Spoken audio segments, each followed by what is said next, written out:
Hi again. This is part 2 of our discussion and review of chapter 7 on minor scales and keys. Let's dive right in to reviewing some of what your book discusses. So in this part 2, we'll talk about the notion of relative minor keys. We talked about parallel minor keys. Parallel and relative have different things, and then we'll talk about some key signatures and relative major and minor key signatures. Okay, so looking here at your book, it starts off with a cool example of a Corelli sonata. Two phrases from a sonata by Corelli. So it's the same piece of music, and these are two different phrases. And here's the first one.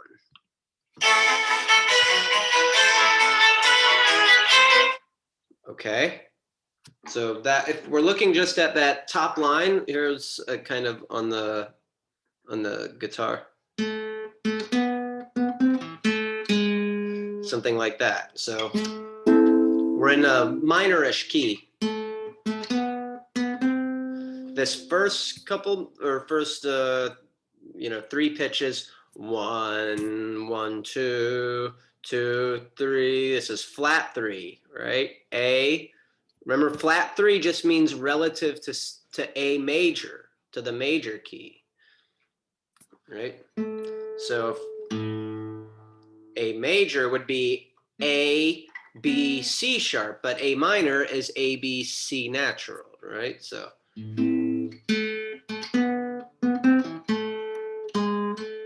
And then we have this raised 7. So it's actually kind of, is it harmonic minor, melodic minor? Either way, it's some sort of minor key. It feels like our home pitch, 1, is part of a minor, right? This doesn't sound like this.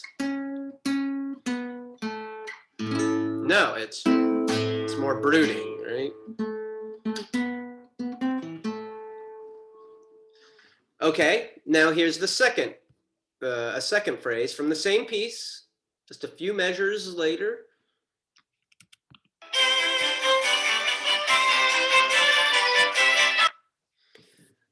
Same speed, same tempo, and basically the same kind of melody, except what's different? Well, the pitches are different, and it seems to be, and it is, in a major and a major key. Right here, listen again.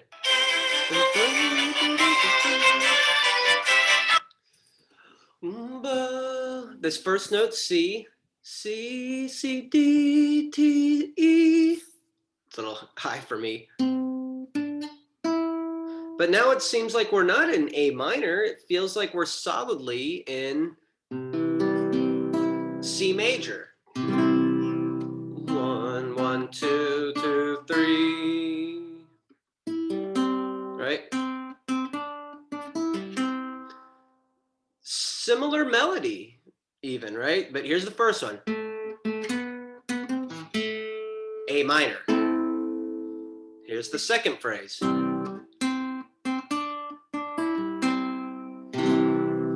C major. And remember, in major, it's 1 2 3, right? Whole, half. C to D to E is whole. I keep saying whole, half. Whole step. Whereas ABC is whole step, half step. So here we have this flat or lowered third, and here C major with the natural third. So this is what we call relative keys. Let's read what your book says. In example 3, 7.13a, so this one, the first one, the tonic is A. It's the first note of the violin part and the first and last notes of the accompanying bass line. So here's the bass line right here, right? All right, that's how it starts. All right. And then it goes on from there. So on and so forth. But it starts on this A,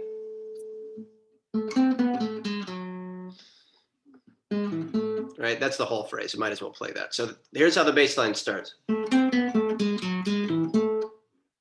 And then ends on this A, right? So, and then the violin part, remember,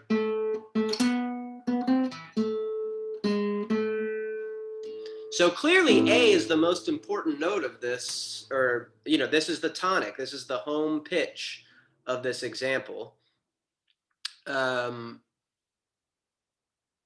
I lost my place. I'm having trouble seeing this a little bit, the notation. Anyway, but we can see that the first and last note of the accompanying bass line, it's the violin part. This passage is in A minor. Both violins begin with 1-2 flat 3, and the bass line ends 5-1 in A minor. So everything says A, and if A is the tonic here, then it has to be A minor, right? We have all these C naturals. And so forth. Now, the second example, 7.13b, in contrast, is in C major. The violin begins with 1, 2, 3. Remember?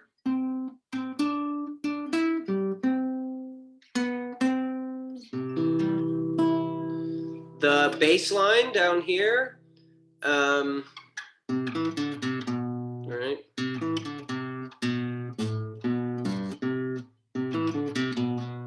I keep messing this up because I'm having trouble seeing it. That's how it starts. So a bunch of C's, and if it's C, we have all these E naturals. All of it says C major. So what's happened here? Most of the music we have studied stays in one key throughout. Many pieces, like this one, change keys, a process called modulation, okay?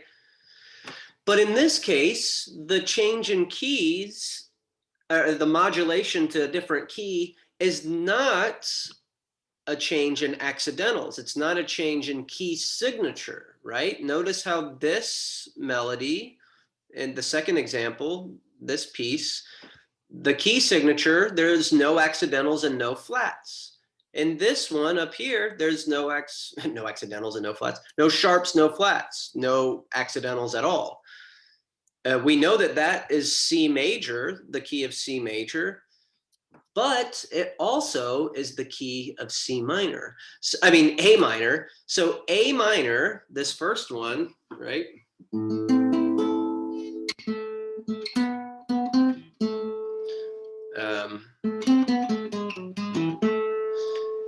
That's all A minor and C major.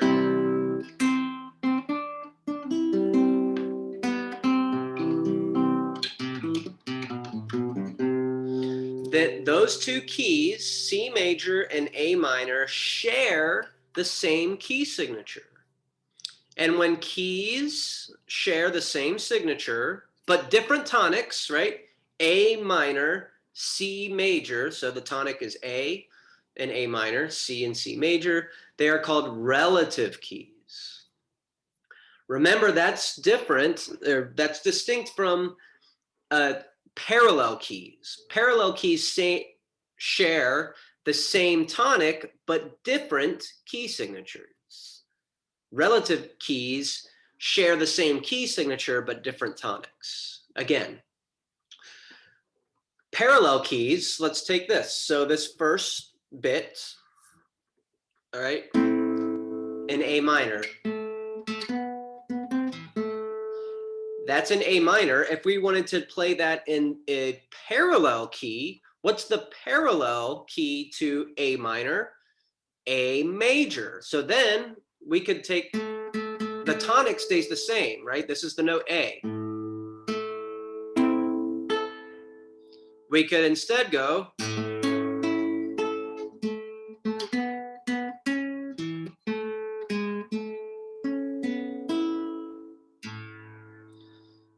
but if we do that, then the key signature would have to change because A major and A minor have different key signatures. But A minor and C major share the same key signature, but different tonics. Therefore, they are what we call relative keys. That might sound confusing, but it's really not as confusing as it might sound. The key thing to remember, parallel means same tonic, different key signature. Relative means different tonic, same key signature. So those two things are inverses, really, of one another. So in this example, the scales of the relative keys, E flat major and C natural minor, show how they are related. They have the same notes but begin on different pitches, right? So here's E flat major scale: E flat, F, G, A flat, B flat, C, D, E flat. E flat major. So E flat, F, G. I can't really do it at the same time. E flat, F, G, A flat, B flat, C, D.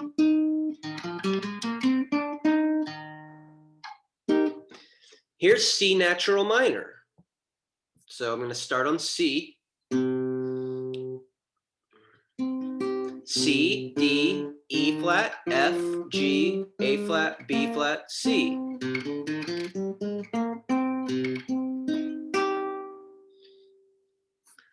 But look at these two scales. They share the exact same notes, right?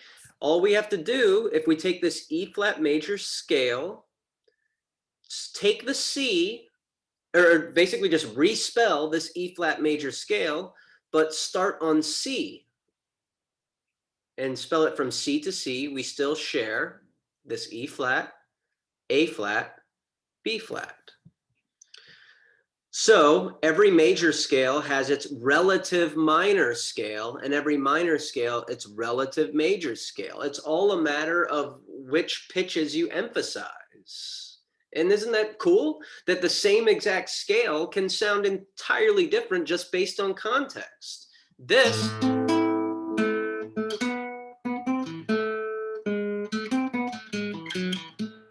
right, is in the same, uses the relative scale as this.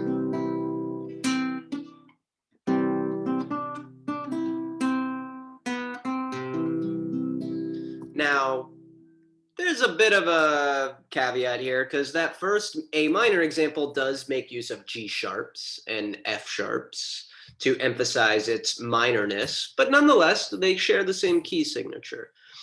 Now, to find the relative minor of any major scale, this is an important trick. To find the relative minor of any major scale or key, just identify the sixth of the major scale. And that pitch is the tonic of the relative minor. So what we've done, if you look back at this example, if you want to know the relative minor of E flat major, it's just the sixth scale degree minor. So 6 minor is C minor, right? Again, finding the relative natural minor, you take the major scale. It's the sixth scale degree of any major scale. So G major. Let's see how it sounds here. It's so slow. Here's G major scale.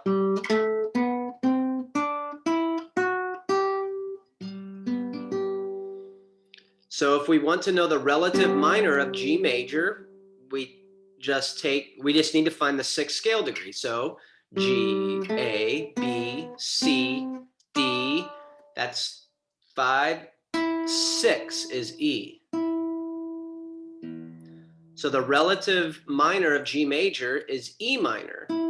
So then we can just write the same scale, but from E to E instead of G to G, right? And that's what this arrow is showing you. Starting on E.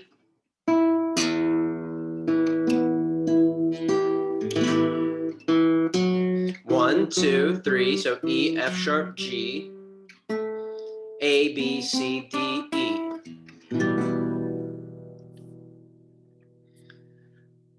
So Here's another shortcut to finding the relative minor is to count down 3 half steps from the major key tonic.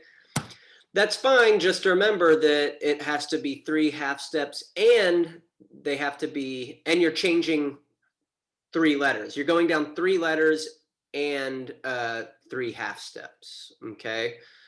And you can take a look at these steps if you want. That could be useful. And it probably will be. Just remember that it's not just 3 half steps, but it's also 3 letters. So the rule of 3 for this case is that it's half steps and letters. Okay, so do these try-its. These are great. And the thing to, then this step, this is cool too, to find the relative major of any minor key, right? So right now we've been working on, or just now, we were thinking about how to find the relative minor of a major key, but you'll also need to find the relative major of any minor key. And that one is actually really easy as long as you're good with your minor scales. It's just the third, flat 3, the third of any minor scale is the root of its relative major. So it's the same principle as major to minor. How do we find the relative minor key of a major scale? It's the 6th of the major scale, right? That's the root of its relative minor, just how we did with up here, okay? So how do we find the relative major of a minor scale? It's the 3rd of the minor scale. Look back at this G major and E minor. Suppose you couldn't see the G major scale and all you had was this E minor scale, right? You're just looking at this E minor. How would you find the relative major? Well, you would go to the 3rd of the minor scale, which is a G. So here's E minor. All right. 1, 2, 3, right? And the 3rd is G, so that G is the root of the relative major of E minor. And remember that relative means they all share the same, or that they share the same key signature. And that's why these are good try-it exercises down here. Okay. So here, this summary, as I've said, parallel keys share the same tonic, but different key signatures. Relative keys share the same pitches and key signature, but different tonics. Good thing to remember. So this circle of fifths may be useful. I think the first step before you even get to this, though, is to just practice, or just going back that page, just practicing with identifying the key signatures. Like all of this stuff, and your workbook will have exercises. By now, you should be getting more, just quicker at identifying key signatures, at least in terms of their major key signatures. And once you know the major key signature, then you're good. You can figure out the minor one by, it might take a little time because you need to do the steps of identifying the 6th scale degree or counting back 3 half steps and 3 letters. But hopefully just identifying the major key of each of these key signatures is becoming easier. Okay. Now, it may also help to remember that key signatures for parallel keys differ by 3 accidentals. I never really think about this. I don't find this to be all that useful for me, but I learned a different way, so that's all new to you. Maybe this will be helpful. It's a neat trick. For example, A major has 3 sharps, A minor has 0.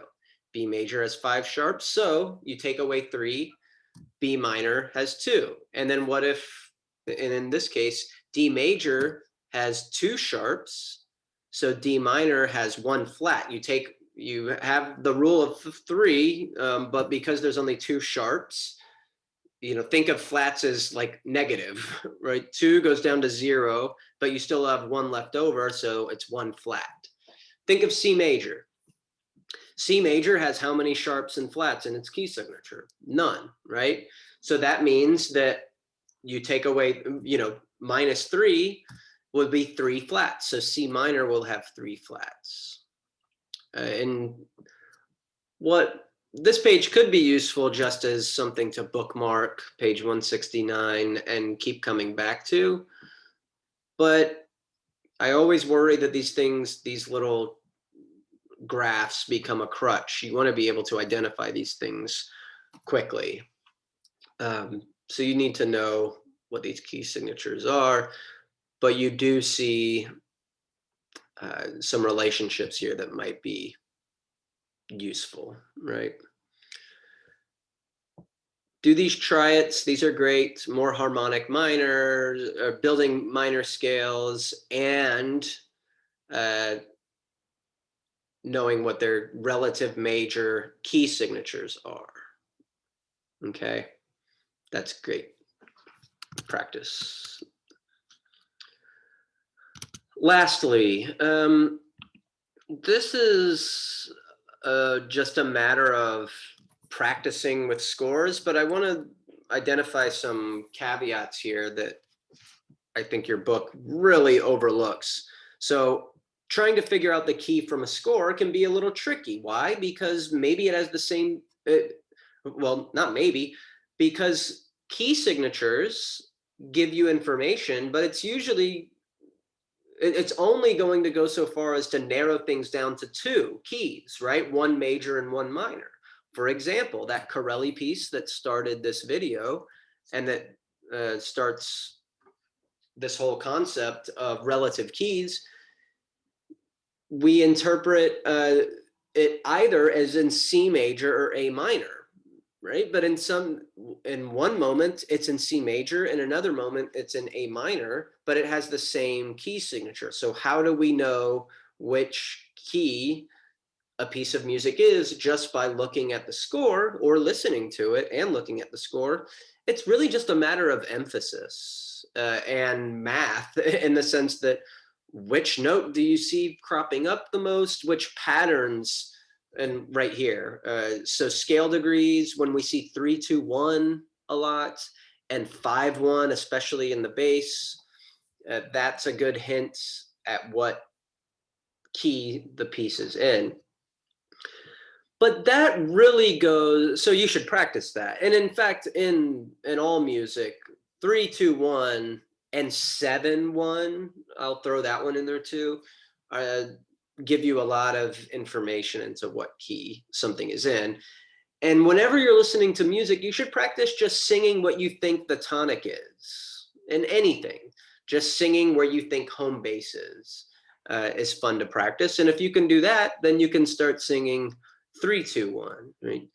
Da da da. Three Blind Mice, Home of the Brave. Any number of examples where you can use 3-2-1.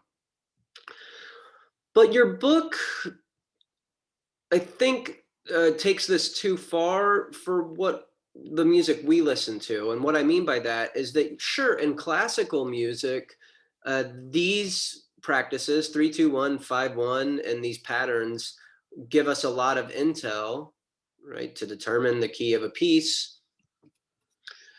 But pop music is very different in that there's an ambiguity in a lot of pop music in that it occupies both major and minor in a lot of tunes. It's unclear. It'll be clear what the root is, but it will modality, what mode, if it's in major or minor, will be less clear. And in some tunes, it's not clear at all. And it slips between them where it uses the flatted third or the raised third, the major third or the minor third. That's the hallmark of a lot of blues music, rock music, also the flat 7. We hear flat 7 in a lot of major tunes. Like take, I'll just do Take just, I'll just play something and I'll just make. Here's A major. I'm just playing chords in A major. But flat 7 in A, so the flat 7, when we're talking about A, is G natural, right? G sharp in A major. So we might naturally think that G sharp gets used here, and it will a lot of times. We could have, here's G sharp, 7 needs to go where?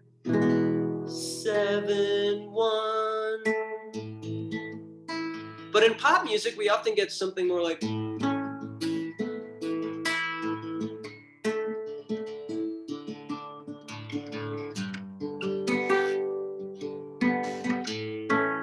this kind of move, right? Where we go from G natural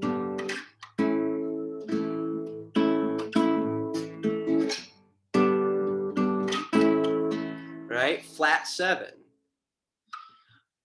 All of this is not going to be important for this class necessarily, but I really just want you to understand and keep in mind that these ways of figuring out what key something is in, as important as they are, especially for an introductory course like this, because you want to be able to recognize patterns. And these patterns have existed for hundreds of years in music history, at least in Western music history, and they still exist today. But in a lot of the music we listen to, and that music is becoming more important in terms of the music we teach about, and these kind of tricks of figuring out keys, and even the nature of keys of being in either major or minor is becoming more and is more ambiguous. So just keep that in mind. That was probably a longer tangent than it needed to be, but one that's worth noting. Okay, I think that's it for chapter 7. If I missed anything, if you have any questions, of course, let me know, and I will see you all soon. Take care.